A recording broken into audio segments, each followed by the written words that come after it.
The coronavirus pandemic is revealing harsh truths about the digital divide. My next guest is Jessica Rosenworcel, Commissioner at the Federal Communications Commission, where she's advocating for a nationwide plan to make sure that all Americans are connected to the web. I should say I've known Jessica Rosenworcel and her work since she worked with Jay Rockefeller in the United States Senate. And so let me just open up. You have been one of the most obsessed people I know with getting students exposed, E-rate, E-rate 2, different things. So I want to give credit where credit's due, that this has been a central driving obsession of you in the institutions you've worked. What do you need to kind of finish the job so we can talk about something else? I think we need a national policy of 100% of our households online, because no individual, no household, no community is going to have a fair shot at success in the 21st century without it. We need to make that a national policy.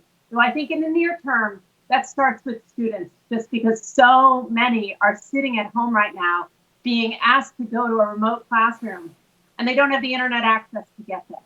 Jessica, can you give people a snapshot right now of what the rights in communities are? What are the programs you helped put in place really just a couple of years ago when we talked this, which is another big bump up in resources and E-rate and connectivity. What is out there now that families that are struggling through this time should be aware exists? That's such a good question. You know, the Federal Communications Commission, where I work, is responsible for the nation's largest education technology program. It's called E-rate, and it is a force in every state. Since the late 90s, it's been connecting our classrooms everywhere to the internet. So kids have online learning when they go to school. But now school has migrated home for millions and millions of students, and as many as 17 million of them fall into this homework gap. They don't have internet access at home. So the question is, how can we use this E-rate program that we already have on the books and modernize it to meet this moment? I think there are ways to adjust this program so that it supports internet access for every student, no matter who they are or where they live. Now, you and I have talked about this before, particularly, you have communities inside cities, but you also have rural communities. I've got a house in the Eastern Shore of Maryland, and broadband access is a challenge out there. And sometimes it can be a bank shot that I had never thought of before. Like, setting up a municipal network is a highly controversial thing, but when there's no carriers out there, it makes a lot of sense. Why is the debate really limited to money? Are there bank shots out there that we're missing that might help, get folks the connectivity where carriers don't want to go, or other strategies that might help fill in some of these blank spaces in the nation? Yeah, I think one of the things that's been missing is that we have to be honest about the scope of this digital divide. We have to be honest that there are two problems here. One, which this administration has focused on, involves things like the lack of deployment in rural America and efforts to try to increase access in communities that have no facilities today. So that's a deployment challenge. The other involves adoption. We've got a whole bunch of households in this country that might have access but can't afford it or don't see its relevance. If we really want to conquer the digital divide, we're going to have to understand the scope of each of those problems, because they're different, and we're going to need different solutions to address them. This last Tuesday here in Washington, D.C., Mayor Bowser announced that she's going to cover 25,000 low-income families' internet bills to help blanket that access and opportunity for children that are living in low-income families. Is this a new step? Is this sort of a toe in the door that others might replicate? What is your sense of that? And does that kind of approach work?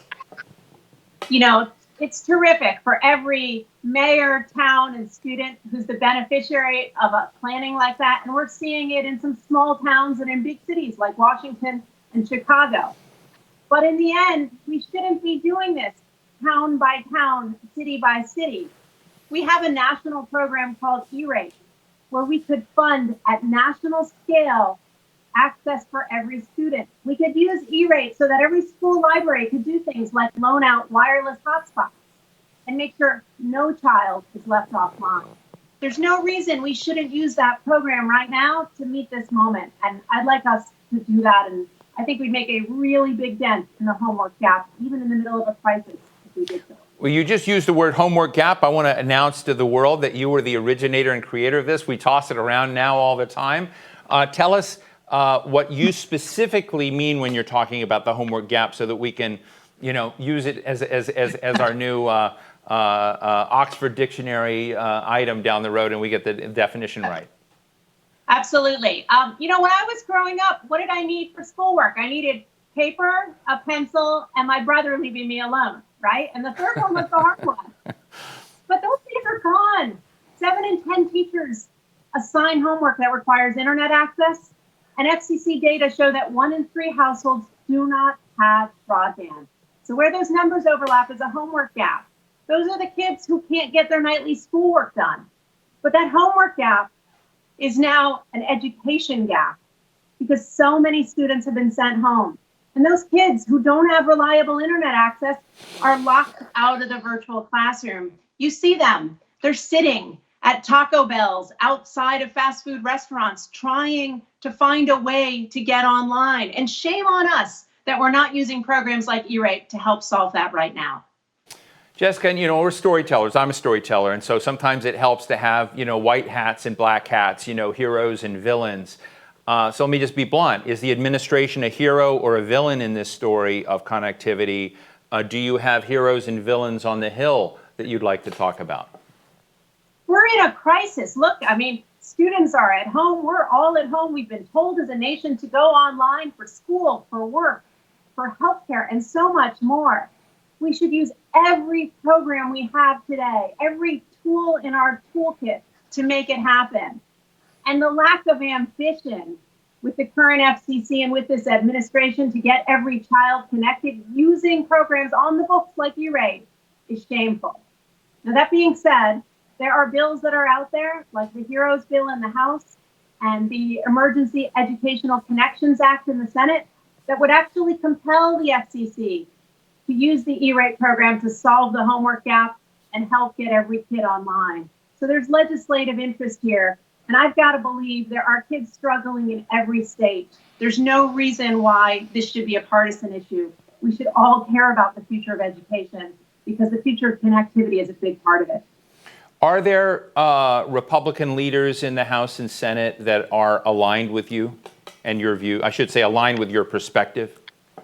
Well, when I talk about the homework gap, when I testify and I describe that student sitting by the fast food restaurant or lingering in the parking lot after school just to get a connection, I can sense that there's everyone in the room who recognizes this is a problem and it's something we got to solve. So we got to come together and figure out a way to do it. I don't think this is red, blue, purple, anything. We should all want to connect our nation's students, because that's the future of education. Does 5G deployment make the problem better and create opportunities, or does it make it worse? Well, 5G is the next generation of wireless service. We're going to have radically higher speeds and much lower latency. So we'll make so much in the world around us connected to wireless, and it's going to become much more interesting than just our phones. But in the near term, the deployments we're seeing are largely in the most urban metro areas, and not all of our devices can actually accommodate some of the spectrum bands that are being used for 5G. So I don't see it as a short-term solution to the homework gap, but in the long term, I'm positive and optimistic that making more capacity for wireless available everywhere could truly help. One of the other is a little bit off topic, but I feel the necessity. One of the other battles that's going on is over, essentially the world's 5G and telecommunications infrastructure and the kind of blending, if you will, the old walls between what's in the private sector and commercial and what's a national security risk. And as you look at America's infrastructure, I'm just wondering if Huawei or other foreign companies will be blocked from that. Where are the American or other infrastructure providers? Do you believe that America will be able to have a safe and reliable infrastructure? Is that part of the agenda that the FCC watches? Absolutely. Listen, I'm optimistic we can get there, but I think we have to start recognizing that wireless is no longer some segment of the economy, or communications is not some discrete part of the economy.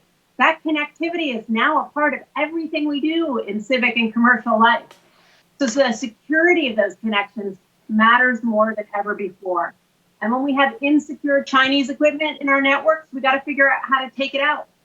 We also have to figure out how to rebuild a market for American secure equipment using some of our skills we have with software and new technologies like open radio access networks. So we got to figure out how to push out the stuff that's insecure and then rebuild opportunities for U.S. and secure-based electronics and communications.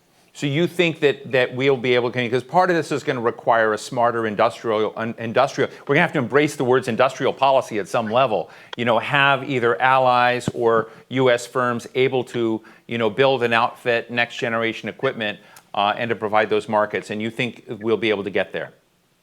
Yeah, I think what you mentioned with allies is really important.